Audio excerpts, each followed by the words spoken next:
Hello students, कैसे हैं आप सब लोग। एक ऐसा टॉपिक जो बहुत ज्यादा परेशान करता है बच्चों को अकाउंटेंसी के अंदर, क्योंकि वो 12th में है नहीं और सीयूईटी 24 के सिलेबस के अंदर है। हालांकि बहुत ज्यादा सवाल इस चैप्टर से पूछे नहीं जाते, बट विद इन 30 मिनट्स मैं क्लास आपको पूरा का पूरा चैप्टर करा दूंगा और इससे बाहर आपके सीयूईटी के पेपर में नहीं आएगा। तो बिल्कुल भी वीडियो को मिस मत करना, पूरा एंड तक देखना, एक एक चीज करके अच्छे से सब कुछ कवर कर लेंगे। चैप्टर का नाम है रिडम्पशन ऑफ डिबेंचर। आप सबने इश्यू ऑफ डिबेंचर्स तो पढ़ रखा होगा, जहां कंपनी पब्लिक को डिबेंचर इशू करती है, लेकिन आज हम जो टॉपिक पढ़ेंगे वो है रिडम्पशन ऑफ डिबेंचर्स। इसके अलग अलग मेथड, इसमें जो नंबर्स हैं, परसेंटेज है, रूल्स है, वो सब क्लास ए टू जेड हम अच्छे से खत्म कर देंगे। तो वीडियो को एंड तक देखना और अच्छे से क्लास सीयूईटी 2024 की प्रिपरेशन करना है। एसपीसीसी ऐप पे जो प्रीमियम मॉक टेस्ट, जब वो आप मॉक टेस्ट बनाओगे ना, तो क्लास आपको इस चैप्टर से कुछ कुछ क्वेश्चन जो पेपर में आ चुके हैं, जिस टाइप के क्वेश्चन आ सकते हैं, वो आपको देखने को मिलेंगे। ठीक है, तो वीडियो को एंड तक देखना, अच्छे से सारा कुछ कवर हो जाएगा। स्टार्ट करते हैं। Redemption of debentures. फिर डिबेंचर्स को डिबेंचर होल्डर का पैसा उनको लौटा देती है। ठीक है, उसको क्या बोलते हैं? Redemption of debenture. It means repayment the amount due to debenture holders. तो डिबेंचर होल्डर्स को उनका पैसा लौटा देना, रीपेमेंट कर देना ही कहलाता है redemption of debentures. Debenture holders को उनका पैसा लौटा देना ही क्या कहलाता है class? Redemption of debentures. I hope everything is clear, right? अच्छा, अब जब कंपनी डिबेंचर्स को रिडीम करेगी तो कंपनी के पास दो ही शर्त है रिडीम करने के लिए, एट पार और दूसरा है class at premium. Company debentures को पार पे भी रिडीम कर सकती है और प्रीमियम पे भी रिडीम कर सकती है।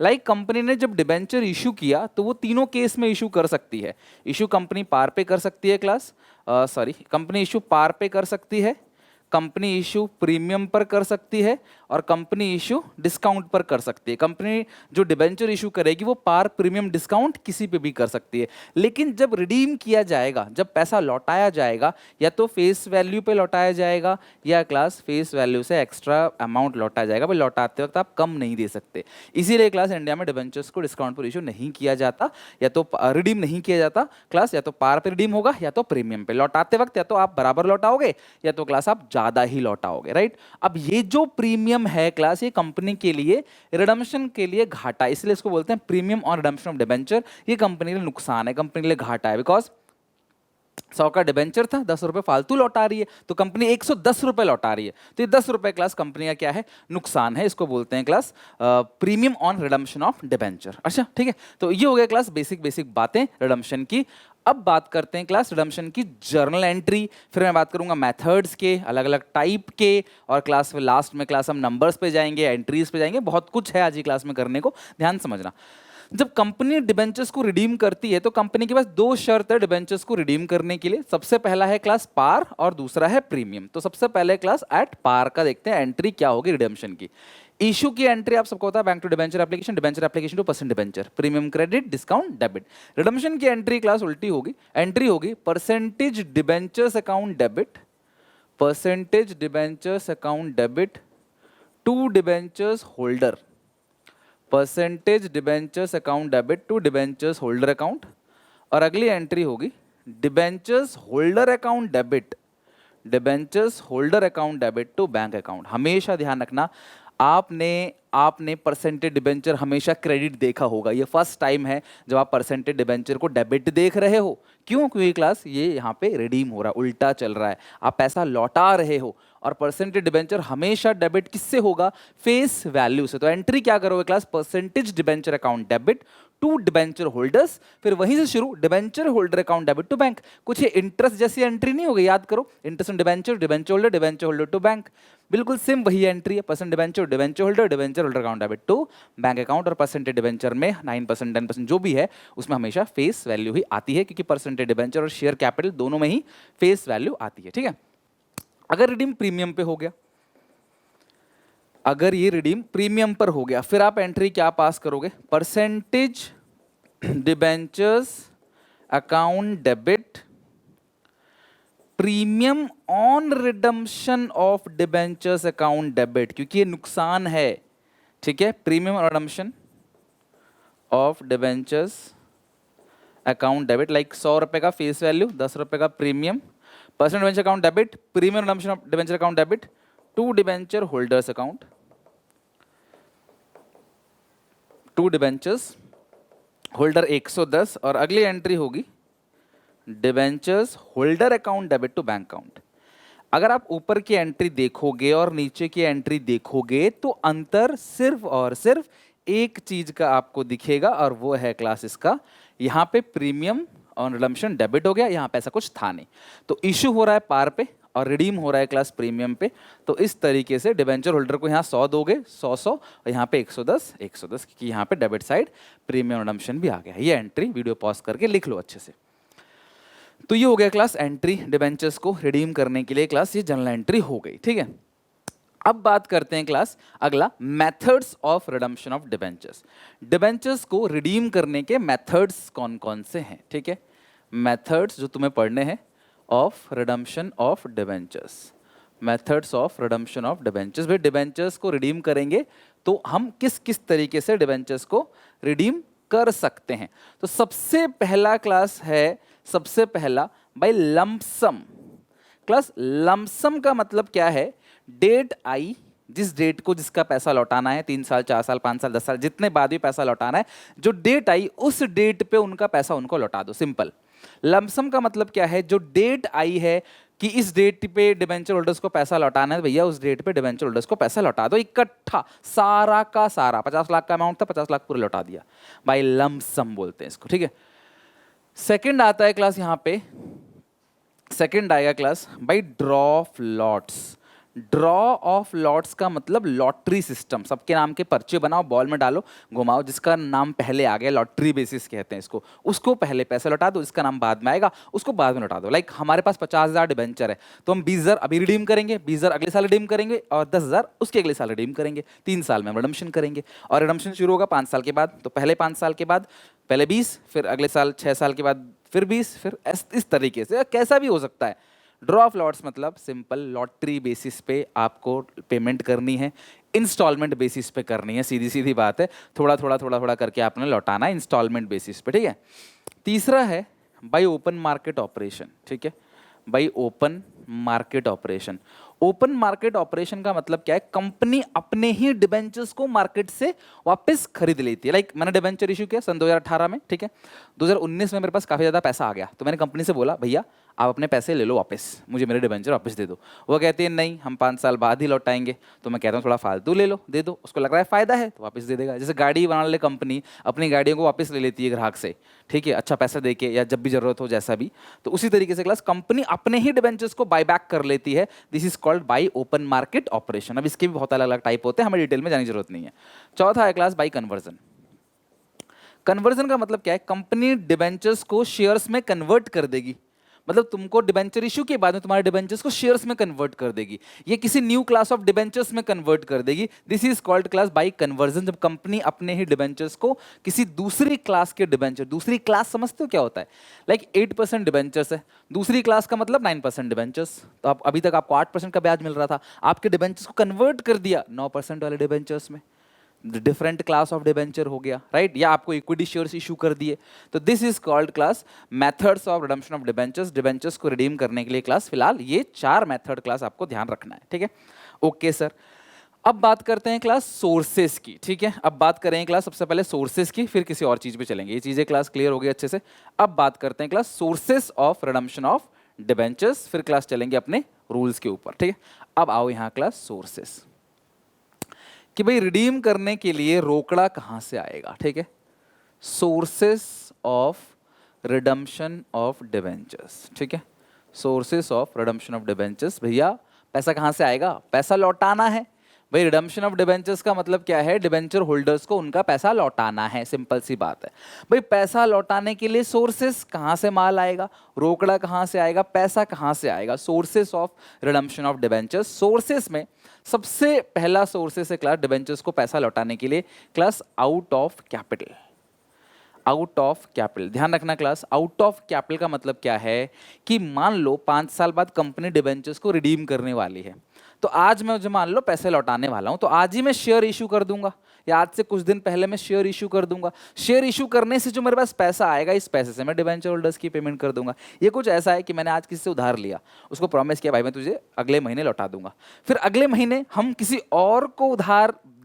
और से उधार लेते हैं, इसको लौटा देते हैं, उससे कहते हैं तू अगले महीने ले लियो, फिर उसके अगले महीने किसी और से उधार लिया, उसको लौटा दिया। तो ऐसे क्लास कुछ लोग आपकी नजरों में जरूर होंगे जो एक से उधार लेते हैं, दूसरे को लौटा देते हैं, एक से उधार लेते हैं, फिर दूसरे को लौटा देते हैं। इस तरीके से उनके पास उधार बना रहता है और सबको लौटाते भी चले जाते हैं। ये वो तरीका है क्लास जहां पे कंपनी आउट ऑफ कैपिटल को डिबेंचर्स को रिडीम करती है। आउट ऑफ कैपिटल मतलब क्लास कंपनी शेयर इशू करेगी, उससे जो पैसा आएगा अब फिर वो डिबेंचर्स को रिडीम कर देगी। ठीक है, अच्छा दूसरा क्या है class, out of profits. Company हर साल प्रॉफिट में से क्लास डिबेंचर्स को रिडीम करती चली जाती है। और तीसरा जो रूल है क्लास वो होता है मिक्स, यानी कि out of capital and out of profit.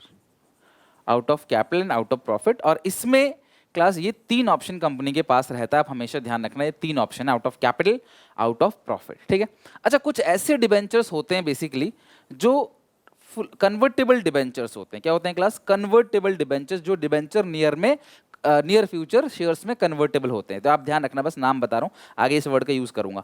Fully convertible debentures. Fully convertible debenture मतलब क्या होता है क्लास, जो debentures near future class shares में कन्वर्ट हो जाएंगे, उन डिबेंचर्स को हम लोग क्या बोलते हैं, फुल्ली कन्वर्टेबल डिबेंचर्स। ताकि वो debentures near future class shares में कन्वर्ट हो जाए, उसको क्या बोलते हैं क्लास, फुल्ली कन्वर्टेबल डिबेंचर्स। उसको बोलते हैं कन्वर्टेबल, जो डिबेंचर्स कन्वर्ट हो सके उसको बोलते हैं क्लास कन्वर्टेबल डिबेंचर्स। ठीक है, खैर इस बात का इससे कोई लेना देना नहीं है, सीधे दिमाग में आया, मैंने बता दिया, आगे काम आएगा, एमसीक्यू में भी कहीं काम आ सकता है। एमसीक्यू कराऊंगा आपको, देखना मजा आएगा कल। इसमें कॉन्सेप्ट बहुत है इस चैप्टर में, रूल्स बहुत हैं इस चैप्टर में, इसीलिए बच्चों को दिक्कत देता है। खैर अभी तक मजा आ रहा होगा तो वीडियो को लाइक जरूर करना, कमेंट में बताना मजा आ रहा है कि नहीं। ठीक है, अच्छा अब बात करते हैं, आउट ऑफ कैपिटल हो गया, आउट ऑफ प्रॉफिट हो गया, मिक्स हो गया। अब सुनो, अब सरकार ने कुछ नियम कानून बना दिए, मतलब कंपनीज एक्ट ने कुछ रूल्स बना दिए। वो क्या रूल है ध्यान समझना।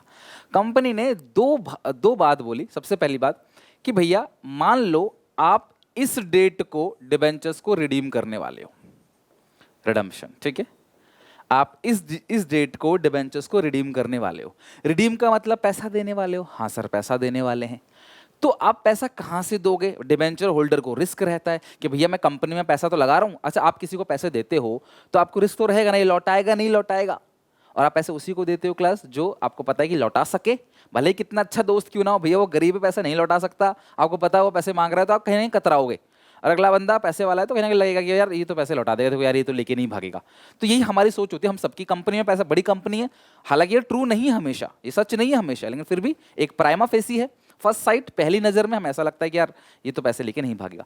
तो कंपनी क्या करती है, कंपनी को सरकार ने क्या रखा कि भैया आप इस डेट को क्लास लौटाने वाले हो पैसे, तो इस डेट तक यानी कि बिफोर 31 मार्च, बिफोर 31 या ऑन मान लो, ऑन और बिफोर 31 मार्च तक आपको एक रिजर्व बना के रखना है, जिस रिजर्व का नाम है DRR। ध्यान सुनना, रूल यहां पे बन रहा है। कंपनी को कहा जाता है कि भैया आप हर साल डिबेंचर होल्डर्स को पैसा लौटाओगे तो हर साल प्रॉफिट में से कुछ पैसा निकाल के एक स्पेशल रिजर्व में डाल दो। लाइक मुझे गाड़ी खरीदनी है तो मैंने एक गुल्लक बनाया और मैं हर साल उस गुल्लक में कुछ, अच्छा गाड़ी तो खैर नहीं आया गुल्लक से, साइकिल मान लेते हैं, मुझे एक साइकिल खरीदनी है तो मैंने गुल्लक बनाया और मैं हर साल कुछ कुछ पैसे उस गुल्लक में जोड़ रहा हूं। उस गुल्लक का नाम मैंने लिख दिया साइकिल रिजर्व, यानी कि इस गुल्लक के अंदर जो पैसे डालेंगे उससे साइकिल खरीदने के लिए ही इस्तेमाल किया जाएगा, इससे क्लास और कुछ भी करने का इस्तेमाल नहीं किया जाएगा। और आप मेरे दोस्तों, आप मेरे घर आए, आपने देखा कि यार मैंने गुल्लक बना रखा है, तो आपको कहीं ना कहीं लगेगा कि हाँ यार ये सुनील साइकिल तो ले लेगा भाई, इसने गुल्लक बना रखा है। तो कंपनी यही काम करती है, हर साल अपने प्रॉफिट से पैसे निकाल कर एक रिजर्व बनाती है, जिस रिजर्व का नाम क्या होता है class, debenture redemption reserve, DRR। और ये बनाना कंपलसरी है। कौन सी डेट को, 31 मार्च। जिस साल आप रिडीम कर रहे हो ना उससे पहले जो भी 31 मार्च आएगा उसमें क्लास आपको डिबेंचर रिडम्पशन रिजर्व बनाना ही बनाना है किसी भी कीमत पे। ठीक है, और इसमें कितना पैसा डालना है क्लास, 10%। और ये मिनिमम है। सर 15 डाल सकते हैं, हाँ 20 डाल सकते हो, हाँ 100 डाल सकते हैं, हाँ पूरा का पूरा। भाई मुझे साइकिल खरीदनी है तो क्या पता गुल्लक में मैं सारे पैसे डाल दूं, कोई दिक्कत नहीं, कम से कम लेकिन 10% है। आई बात समझ। डिबेंचर को रिडीम करने से पहले आपको एक DRR क्रिएट करना है, डिबेंचर रिडम्पशन रिजर्व, जिसके अंदर क्लास आपको 10% पैसा डालना है। मेरी बात समझ आई? बस इतनी सी बात है, बस तुम्हें ध्यान रखना है। डिबेंचर को रिडीम करने से पहले तुम्हें डीआरआर बनाना है। डीआरआर क्या होता है? Debentures redemption reserve. और इस रिजर्व को हम लोग डिबेंचर रिडीम करने में ही इस्तेमाल करेंगे और कहीं इस्तेमाल नहीं करेंगे, राइट? ओके। कब बनाना है? जिस साल आप डिबेंचर रिडीम कर रहे हो उससे पहले जो 31 मार्च आएगा उसमें ही करना है। लाइक आप रिडीम करोगे मान लो जुलाई 2023 में, तो इससे पहले कौन सी डेट आएगी? 31 मार्च 2023। इस डेट को क्लास आपको डीआरआर बनाना है। जिस डेट को रिडीम कर रहे हो उससे महीने पीछे चलते जाओ, जो भी 31 मार्च आएगा, तो जुलाई 23 से पहले जो 31 मार्च आएगा बिल्कुल वो 31 मार्च 23 आएगा, उसमें क्लास आपको डीआरआर बनाना है। अब गुल्लक में रखे रखे पैसे थोड़ी बढ़ेंगे, तो कंपनी ने बोला भैया हम पैसे जमा करते जा रहे हैं, ये पैसे तो बढ़ेंगे नहीं, पैसे की वैल्यू कम हो जाती है ना जमा करते करते। आप भी बैंक में जमा करो तो कुछ इंटरेस्ट भी मिलेगा, पैसा बढ़ेगा। अगर मैं आज जेब में 100 रुपये रखूँ और आज से 10 साल तक जेब में 100 रुपये ही रखूँ, तो इस 100 रुपये से आज तो मैं पेन खरीद लेता हूँ, एक अच्छा सा पेन, लेकिन आज से 10 साल बाद शायद मैं अच्छा पेन भी ना खरीद पाऊँ इस 100 रुपये से। तो 100 रुपये की वैल्यू कम हो गई है कि नहीं? तो पैसा बैंक में डालो ताकि ग्रो करे, इन्वेस्ट करो ताकि ग्रो करे, है कि नहीं? तो ये कहते हैं भैया इस पैसे को ना 1 अप्रैल को या 30 अप्रैल तक, तो जनरली 1 या 30 अप्रैल को इस पैसे को हम इन्वेस्ट कर देते हैं। इस पैसे को हम लोग इन्वेस्ट कर देंगे, तो एक और क्रिएट करना पड़ेगा डीआरआई। इसको क्या बोलते हैं? Debenture redemption investment. डीआरआर मतलब पैसा आपने साइड में रख दिया गुल्लक में। अब इस पैसे को 1 अप्रैल को यानी अगले ही दिन 31 मार्च के अगले ही दिन या फिर 1 महीने बाद 30 अप्रैल को आपने क्लास इन्वेस्ट करना है। और वो परसेंटेज कितना है क्लास? 15%। ये भी मिनिमम है और कंपनी मिनिमम ही करती है ना? लाइक अगर मैं दुकानदार से बोलूं, अगर मैं आपसे बोलूं ये पेन है, कम से कम तुम्हें 5 रुपये देना पड़ेगा इस पेन का, तो तुम 5 ही दोगे ना, फिर मुझे ज़्यादा थोड़ी दोगे। यही चीज़ है। तो डीआरआई क्लास कितना है? 15% है, डीआरआर 10% है। मैं फिर से सिंपल सीधी भाषा में समझा देता हूँ। कंपनी को जिस दिन रिडीम कर रही है उससे पहले जो 31 मार्च आएगा उसमें कंपनी को डीआरआर बनाना है। कितना परसेंट है? 10%। और क्लास अगले ही दिन या 30 अप्रैल को कंपनी को डीआरआई बनाना है 15%। डीआरआई मतलब डिबेंचर रिडम्पशन इन्वेस्टमेंट। इस पैसे को कंपनी क्या करेगी? इन्वेस्ट कर देगी। कहाँ इन्वेस्ट करती है? कुछ अच्छी सिक्योरिटीज होती हैं जिसको बोलते हैं गवर्नमेंट अप्रूव्ड सिक्योरिटी। अब इसको जुए में लाई कंपनी, जुआ खेलो इससे डबल ट्रिपल हो जाएगा, डिबेंचर होल्डर को उनका पैसा लौटा देंगे। नहीं, बर्बाद हो गए तो डिबेंचर होल्डर को दिक्कत आएगी, वो कंपनी बंद भी करवा देंगे। सेबी प्रोटेक्शन देता है डिबेंचर होल्डर को। तो गवर्नमेंट अप्रूव्ड सिक्योरिटीज में इस पैसे को इन्वेस्ट करते हैं। कहाँ करते हैं क्लास? Government approved security. क्योंकि रियल लाइफ का चैप्टर है, रियल लाइफ में ऐसा होता है, इसलिए आपको थोड़ा सा रियल लाइफ का एक्सपीरियंस मिल रहा होगा यहाँ पे। सरकारी अप्रूव्ड सिक्योरिटी, लाइक रेकी, निहाय बोलते हैं, लेकिन वो national highway authority of India है, एनएचएआई, नहाय बोल दो, ठीक है। Rural electricity corporation of India, रेकी, उस बॉन्ड में, सरकारी बॉन्ड होते हैं, यहाँ पे घाटा नहीं होता कभी, कुछ ना कुछ रिटर्न कम मिलेगा लेकिन घाटा नहीं होगा कभी भी, सेफ रहोगे आप, ठीक है। लाइक डेट, तो इसमें आप इन्वेस्ट करो और ये 15%। तो रेट आपको याद हो गया, डेट आपको याद हो गया। अब चलते हैं आगे कॉन्सेप्ट पे। यहाँ एक छोटा सा कॉन्सेप्ट और लूंगा लास्ट में, क्या? ध्यान समझना। डीआरआर बनाना है, डीआरआई बनाना है। अगर डीआरआर बनेगा तो डीआरआई पक्की बात है, वो बनेगा ही बनेगा, ठीक है। डीआरआर अगर आपने क्रिएट किया तो इन्वेस्ट तो करना ही करना है। लेकिन सरकार ने कुछ ऐसी कंपनीज हैं जिनको माफ कर रखा है कि भाई आपको डीआरआर नहीं बनाना, आप छोड़ो मस्त रहो, आपको नहीं बनाना। किनको? जो कंपनी क्लास डिबेंचर्स को फुल्ली कन्वर्टेबल डिबेंचर्स है तो नो डीआरआर, उसमें डीआरआर। और जब नो डीआरआर लिखा है तो डीआरआई तो होगा ही नहीं। जब आपने जोड़ा ही नहीं तो आप इन्वेस्ट क्या करोगे? समझ रहे हो बात को? वही चीज है। तो जो कंपनी फुल्ली कन्वर्टेबल डिबेंचर्स है उनको डीआरआर नहीं बनाना। ध्यान रखना, fully convertible debenture, like 100 debenture है, 60 कन्वर्टेबल है और 40 नॉन कन्वर्टेबल है। तो जो 40 नॉन कन्वर्टेबल है उनके लिए डीआरआर बनाना है, जो 60 फुल्ली कन्वर्टेबल है उनको डीआरआर नहीं बनाना है। तो एक लाइन सारे बच्चे कॉमेंट में जाके लिखो, सबसे पहला डीआरआर 10%, डीआरआई 15%। फिर दूसरा लिखो क्लास की फुल्ली कन्वर्टेबल डिबेंचर के केस में डीआरआर नहीं बनाना है, ठीक है, पहला। दूसरा, अगर आप आउट ऑफ कैपिटल डिबेंचर्स को रिडीम करोगे तो भी आपको डीआरआर नहीं बनाना है। यानी कहीं अगर लिखा आ गया आउट ऑफ कैपिटल, अच्छा सुनो, डीआरआर क्यों बनाते हो? ताकि हर साल प्रॉफिट को जोड़ो और डिबेंचर होल्डर्स को ड्यू डेट पे उनकी पेमेंट कर दो। जब तुम्हें डिबेंचर होल्डर को किसी और से उधार लेके ही पैसा लौटाना है और ये तुम शुरू से जानते हो, ये शुरू से पता चल जाता है कि हम कैसे रिडीम करेंगे, तो तुम्हें किस बात का डीआरआर बनाना है भाई? तुमको पता है तुम्हें किसी और से उधार लेना है और लौटा देना है, फिर किस बात का डीआरआर? फिर कोई भी क्लास डीआरआर नहीं है। तब तुम किसी और से उधार लेके पैसा लौटा दोगे तो भी तुमने फिर से शेयर इशू किया और शेयर इशू करके उनका पैसा लौटा दिया, तो तुम्हें क्लास किसी भी प्रकार का कोई डीआरआर नहीं बनाना है। तो फुल्ली कन्वर्टेबल डिबेंचर केस में डीआरआर नहीं बनाना है, आउट ऑफ कैपिटल केस में डीआरआर नहीं बनाना है। और कभी अगर लिखा हुआ है डिबेंचर्स रिडीम होंगे out of profits, out of profit, और if sufficient profit is available, if sufficient profit is available, sufficient किसको बोलते हैं? लाइक मुझे एक 10,000 की साइकिल खरीदनी है और मेरे पास 10,000 का प्रॉफिट है, मेरे पास 12,000 का प्रॉफिट है, मेरे पास 30,000 का प्रॉफिट है, तो उस केस में क्लास 100% डीआरआर बन जाएगा। सर अभी आपने बोला 10%, बेटा 10% मिनिमम बोला था, कम से कम। लेकिन अगर तुम्हारे पास सफिशिएंट प्रॉफिट है तो डीआरआर 100% बनेगा। सफिशिएंट प्रॉफिट नहीं है तो बात अलग है, but if you have sufficient profit तो डीआरआर कितना बनेगा क्लास? 100% बनेगा ही बनेगा, ठीक है। और मिक्स जो है क्लास उसमें कितना बनेगा? 10%। तो ऐसा मिक्स लिखा हुआ नहीं आएगा, आउट ऑफ कैपिटल जनरली आ जाता है लिखा हुआ, आउट ऑफ प्रॉफिट रहेगा। तो अब प्रॉफिट अवेलेबल है, प्रॉफिट अवेलेबल नहीं है तो फिर 10% ही बनेगा, बट प्रॉफिट अवेलेबल है तो 100%। अच्छा एक बात और, इस चैप्टर में ना ये चैप्टर क्यों 12th में नहीं है पता है आपको?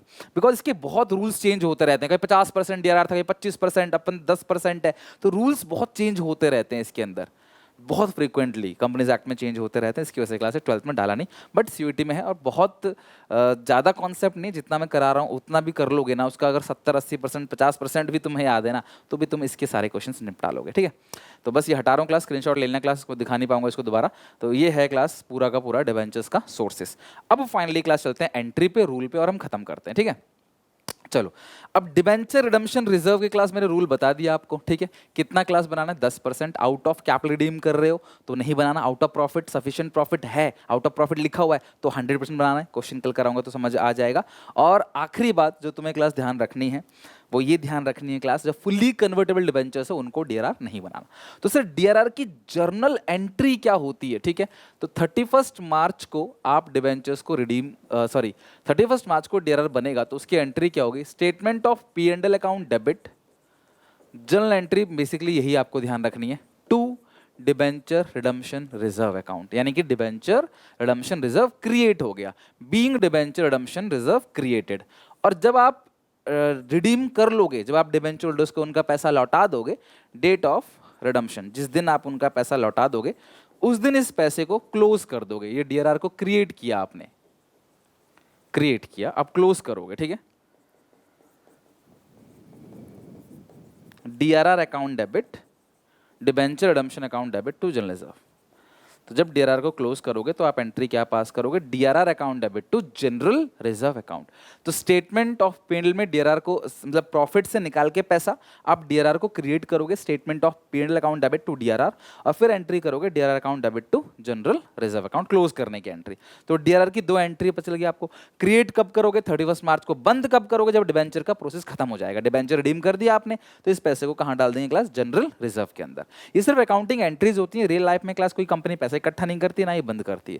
ये सिर्फ हाइपोथेटिकल एंट्री है कंपनीज लॉ को फॉलो करने के लिए कि भाई देखो हमने क्रिएट किया है, लेकिन पैसा कहीं लगता है आपको सच में गुल्लक में होगा? नहीं, पैसा इन्वेस्टेड रहता है, कंपनी 1 रुपया नहीं रखती अपने पास। बड़े बड़े मालिक से अगर आप इंटरव्यू भी देखते हो, बड़े बड़े ओनर का कहते हैं पैसा कुछ नहीं है हमारे पास, सब शेयर्स में पड़ा हुआ है, ठीक है।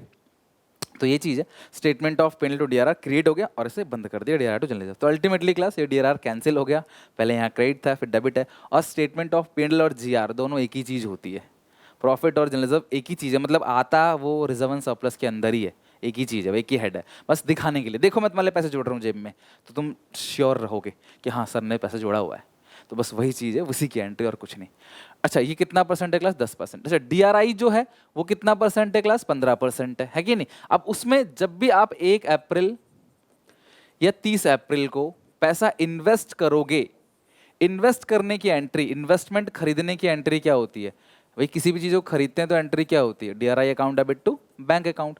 और जब आप बेचोगे, है ना, on the date of redemption, कब बेचोगे? जिस दिन डिबेंचर्स को रिडीम करने वाले हो, ठीक है।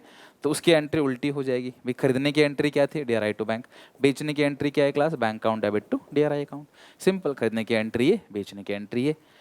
तो तुम्हें रिडम्पशन की 2 एंट्री, डीआरआर की 2 एंट्री, डीआरआई की 2 एंट्री, टोटल तुमने क्लास 6 एंट्री अच्छे से समझ लिए। अब इनके सीक्वेंस ऑफ स्टेप पे चलते हैं, फिर रूल्स पढ़ेंगे, खत्म, इतना ही बस आपको करना है और ज्यादा कुछ नहीं, ठीक है। अब क्लास सीक्वेंस ऑफ स्टेप पे चलते हैं, ठीक है। सीक्वेंस लाइन बाय लाइन, ताकि कोई कंफ्यूजन ना हो, और सारी एंट्री में दोबारा तुम्हें लिखवा देता हूं ताकि तुम्हें भी अच्छे से लर्न हो जाए, ठीक है। तो सबसे पहला तुम्हें काम क्या करना है? सबसे पहले डिबेंचर्स को रिडीम करने जा रहे हो आप डिबेंचर्स को रिडीम करने जा रहे हो तो कंपनीज एक्ट के जो रूल्स हैं आप जब उनको फॉलो करोगे तो सबसे पहला काम क्या करोगे, 31 मार्च को डीआरआर बनाओगे। एंट्री क्या होगी, statement of P and L account. इसको स्क्रीनशॉट ले लेना या लिख के रख लेना कॉपी में, हमेशा काम आएगा, ठीक है। Statement of P and L account debit to DRR, आपने डीआरआर बना दिया। कितना परसेंट बनाओगे, 10%, ठीक है। अच्छा, अब उसके बाद आपने अगले डेट को 1 अप्रैल बोलो या 30 अप्रैल बोलो, आपने डीआरआई बनाना है। तो एंट्री क्या होगी, DRI account debit to bank account, ठीक है। कितना परसेंट बनाओगे डीआरआई, 15%, ठीक है। फिर आपने क्लास जिस दिन डिबेंचर्स को रिडीम कर रहे हो, डेट ऑफ रिडम्पशन, जिस दिन तुम डिबेंचर्स को रिडीम करोगे तो तुम एंट्री क्या पास करोगे डिबेंचर्स को रिडीम करने के लिए, परसेंटेज डिबेंचर्स अकाउंट डेबिट, मैं मान लो पार पे रिडीम कर रहा हूँ, टू डिबेंचर्स होल्डर अकाउंट, किस पे, पार पे रिडीम कर रहा हूँ। और उसी डेट को ही क्लास फिर आप क्या करोगे, अब आपने डिबेंचर्स को ड्यू कर दिया, अब आपको क्लास क्या करनी है, पेमेंट करना है। तो आपने इन्वेस्टमेंट को बेचना पड़ेगा बैंक टू डीआरआई, तभी तो पेमेंट करोगे, bank account debit to DRI account, ठीक है। फिर उसी डेट को सेम क्या करोगे, पेमेंट करोगे। तो एंट्री क्या होगी, debenture holders account debit to bank account. इसको आप ऊपर नीचे कर सकते हो, चलेगा, बिकॉज डेट सेम है। जब डेट सेम है तो ऊपर नीचे करने में कोई दिक्कत नहीं है। और फिर लास्ट एंट्री एक और पास होगी, डीआरआर टू जनरल रिजर्व। जो डीआरआर आपने क्रिएट किया था उसी को क्लास आप क्या करोगे, जनरल रिजर्व में आप ट्रांसफर कर दोगे, DRR account debit to general reserve. तो ये है क्लास 8 एंट्री। अगर आप देखोगे 8 एंट्री कौन कौन सी, ये और ये एंट्री तो क्लास रिडम्पशन की हो गई, ये और एंट्री डीआरआर की हो गई, ये सॉरी डीआरआई की हो गई, ये डीआरआर की एंट्री 2 हो गई। तो इस तरीके से 6 एंट्री होंगी ना, डीआरआर बन गया क्लास, और फिर रिडम्पशन की एंट्री, फिर डीआरआई, सॉरी 6 एंट्री क्लास ये बनेंगी। और अगर इशू की क्लास होती क्वेश्चन में तो इशू की 2 एंट्री और बन जाती। इशू मैं पढ़ा चुका हूँ, वो आपको पता है इशू की एंट्री। तो इस तरीके से 8 एंट्री बन गई। ये पार पे रिडीम हुआ, नहीं तो यहाँ प्रीमियम और रिडम्पशन भी डेबिट हो जाता। तो एंट्रीज, रूल्स, सब कुछ खत्म हो गया। लेकिन फाइनली चीज जिससे क्वेश्चन क्लास आपको ज्यादा चांसेस है पूछने के लिए, मैं अब करा रहा हूं, तो उसको जरा ध्यान से समझना, जो मैं तुम्हें अब करा रहा हूं, ठीक है। वो ये है requirement of DRI and DRI. इसको क्लास बहुत अच्छे से देखो, वीडियो पॉज कर लो, स्क्रीनशॉट ले लो, कॉपी में इसको अच्छे से लिख के कर लेना। ये बहुत बहुत ज़्यादा जरूरी है, और मतलब सबसे ज़्यादा चांस है इसी से क्वेश्चन क्लास पूछा जाए आपको। तो ध्यान सुनना, ठीक है। अभी तक मैंने आपसे क्या बोला था, डीआरआर की एंट्री, डेट, डीआरआई इशू की एंट्री, रिडम्पशन की एंट्री, कन्वर्ट किस किस टाइप से रिडम्पशन होता है, सोर्सेज क्या क्या है, ये सब तुम समझ चुके हो। अब फाइनली बारी है किनको डीआरआर बनाना है, किनको नहीं बनाना। और अच्छी बात पता क्या है, ज्यादातर कंपनी को डीआरआर से माफी दे दी है, उनको बनाना ही नहीं है। सिर्फ लिमिटेड कंपनीज है जिनको डीआरआर बनाना है। तो क्वेश्चन पूछेगा इसको डीआरआर कितना बनाना है, तो बनाना है तो कितना बनाना है, नहीं बनाना है तो नहीं बनाना है, ये ऑप्शन में लिखना पड़ेगा आपको, ठीक है। डीआरआर का रेट 10% है, डीआरआई का रेट 15% है, ठीक है। अब ध्यान सुनना, all India financial institution regulated by RBI. Sir क्या हमको इनके नाम याद करने पड़ेंगे कि ऑल इंडिया फाइनेंशियल इंस्टीट्यूशन कौन कौन से हैं जो फाइनेंशियल इंस्टीट्यूशन रेगुलेट करता है RBI? So answer is no. आपको कुछ भी याद नहीं करना, क्वेश्चन खुद क्या आएगा, भैया एक ये कंपनी है, ये ब्रैकेट में ऑल इंडिया फाइनेंशियल इंस्टीट्यूशन है, ये आगे लिखा होगा बैंक वगैरह, कुछ ना कुछ तुमको हिंट देगा जिससे तुम समझ जाओगे। तुम्हें ये नाम याद नहीं करना। तो ऐसी कंपनी को ना ही डीआरआर बनाना है ना ही डीआरआई बनाना है, माफ है। क्यों? ऐसी कंपनी ऑलरेडी बहुत सारे रिजर्व बना के रखती है भैया, कितने रिजर्व बनवाओगे? रिजर्व बनाने से कंपनी की प्रॉफिटेबिलिटी पे असर पड़ता है। तुम पैसा ले रहे हो जनता से, जैसे सीआरआर है, एसएलआर है, ये सब मेंटेन करना पड़ता है ऑलरेडी। कितना रिजर्व बनाओगे? आप बैंकिंग का काम ही नहीं कर पाओगे, सारा पैसा अगर रिजर्व में लगा दोगे तो भैया लोन किसको दोगे? तो सरकार ने क्या रखा है, तुम अच्छी कंपनी हो, तुम ऑलरेडी बहुत पैसा रिजर्व करती हो, तो तुमको भागने का रिस्क थोड़ा कम लग रहा है हमें, तुमको माफ कर दिया। No DRR no DRI.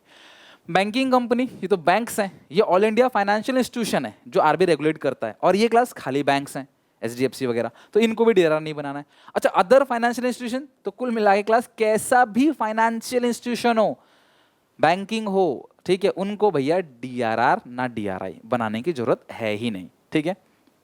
आगे समझना, लिस्टेड कंपनीज, अब वो कंपनी जिनकी क्लास लिस्टिंग हो रखी है, बड़ी company, strong soundness of finance वाली company, listed company other than all India financial institution bank, क्योंकि ऑल इंडिया फाइनेंशियल इंस्टीट्यूशन और बैंक ये भी लिस्टेड कंपनी हो सकती हैं, तो इनको डीआरआर नहीं बनाना। ऑल इंडिया फाइनेंशियल इंस्टीट्यूशन और बैंक्स, इनको छोड़कर जितनी भी लिस्टेड कंपनी है उनको भी डीआरआर नहीं बनाना, बस उनको डीआरआई बनाना है 15%। बस आपको एक छोटी सी बात ध्यान रखनी है कि जो लिस्टेड कंपनी है ऑल इंडिया फाइनेंशियल इंस्टीट्यूशन और बैंक्स को छोड़ के जो बची हुई लिस्टेड कंपनी है, क्वेश्चन तुमको लाइन सीधा देगा, एज इट इज तुमको लाइन दे देगा, तुम्हें याद नहीं करना, एज इट इज लाइन दे देगा, बस उनको डीआरआर नहीं डीआरआई बनाना है 15%। ठीक है, तो अब जो अनलिस्टेड कंपनी बन गई सर, अनलिस्टेड कंपनी, जितनी भी अनलिस्टेड कंपनी है, जितनी भी एनबीएफसीज है, non banking financial corporation, Manappuram gold loan, Muthoot finance, या हाउसिंग फाइनेंस कंपनीज जो बेसिकली डीएचएफएल है, हाउसिंग फाइनेंस कंपनी जो हाउस के लिए लोन देती हैं, तो इन सब कंपनी को भी ना कोई डीआरआर बनाना है ना कोई डीआरआई बनाना है। तो कुल मिला के मैं बात करूं, लिस्टेड कंपनी को डीआरआर बनाना है जो अदर देन फाइनेंशियल इंस्टीट्यूशन है और अदर देन बैंक्स हैं, सिर्फ उनको डीआरआर नहीं, उनको सिर्फ डीआरआई बनाना है, वो 15%, डीआरआर नहीं बनाना उन्हें भी। तो कुल मिला के सर किसी को नहीं बनाना डीआरआर, सिर्फ एक ही केस में डीआरआर बनाना है जो आपको याद रखना है। ठीक है, इसी केस में बस आपको डीआरआर बनाना है, ये लास्ट चीज है, याद रखना है, इसके बाद चैप्टर खत्म, इससे बाहर नहीं आएगा, लिख के ले लो। अदर अनलिस्टेड कंपनी, जो अदर अनलिस्टेड कंपनी है, ये चैप्टर कोई हाथ लगाते नहीं जनरली, ना बच्चे पढ़ते ना टीचर कोई पढ़ाता है, खतरनाक चैप्टर है। फिर मैंने कोशिश करी बहुत हद तक, मुझे नहीं पता वो कैसा लगा, कमेंट में जरूर बताना क्लास, बहुत मेहनत लगी है, दिखने में छोटा है बट खोटा है। ठीक है, other unlisted companies except NBFC and housing finance companies. देखो अनलिस्टेड कंपनी, देखो लिस्टेड को तो भाई डीआरआर नहीं बनाना है, और जो लिस्टेड है other than all India financial institution और बैंक है ना, उनको सिर्फ डीआरआई बनाना है 15%। लेकिन अनलिस्टेड कंपनी में से किसी को डीआरआई नहीं बनाना, लेकिन वो अनलिस्टेड कंपनी जो एनबीएफसी और हाउसिंग कॉर्पोरेशन को छोड़कर है, तो उनका नॉन कन्वर्टेबल पोर्शन, कि देखो कन्वर्टेबल तो चाहे कोई भी कंपनी हो, अगर कहीं भी कन्वर्टेबल आ गया, चाहे वो कोई भी कंपनी हो, फुल्ली कन्वर्टेबल को डीआरआर नहीं बनता। तो इसीलिए क्लास में बोला कि अदर अनलिस्टेड कंपनी है और फुल्ली कन्वर्टेबल है तो भी डीआरआर नहीं बनेगा, डीआरआर तो बनना ही नहीं है अनलिस्टेड के लिए, ना ही डीआरआई बनाना है, सिर्फ वो अदर अनलिस्टेड कंपनी एनबीएफसी और हाउसिंग, इन दोनों को छोड़ के जो अदर, मतलब इसको छोड़ के जो अदर अनलिस्टेड कंपनी है उनको बस डीआरआर बनाना 10% और डीआरआई बनाना 15%। बस आप ध्यान रखना, कुल मिला के other unlisted company, all India financial institution, bank, housing, इनको छोड़ दो। इसके अलावा जो अदर अनलिस्टेड कंपनी, कुल मिला के अनलिस्टेड कंपनी को ही डीआरआर बनाना है, क्योंकि वो लिस्टिंग नहीं है, उनकी साउंडनेस का प्रूफ नहीं है, फाइनेंस साउंडनेस कितनी तगड़ी कंपनी है, कहीं पैसे लेके भागना जाए, उनको बनाना डीआरआर 10%, डीआरआई 15% बस। और जो लिस्टेड कंपनी है उनमें इनको छोड़कर 15%। तो कुल मिला के आप ये कह सकते हो, जो अनलिस्टेड कंपनी है other than banks, financial institution, housing development corporation, उनको छोड़ के जो है अनलिस्टेड कंपनी, उनको DRR banana 10%, DRI 15%। That's it, बस इतना ही है, बस इतना ही चैप्टर क्लास आपको ध्यान रखना है, और इसके साथ रिडम्पशन ऑफ डिबेंचर। बाकी तुम्हें कुछ भी करने की, ना सिंगिंग फंड में जाने की जरूरत है, ना कुछ, इससे बाहर नहीं आएगा, बस इतना बोल रहा हूँ। भरोसा रखना क्लास, आपका रिडम्पशन खत्म हो गया पूरी तरीके से।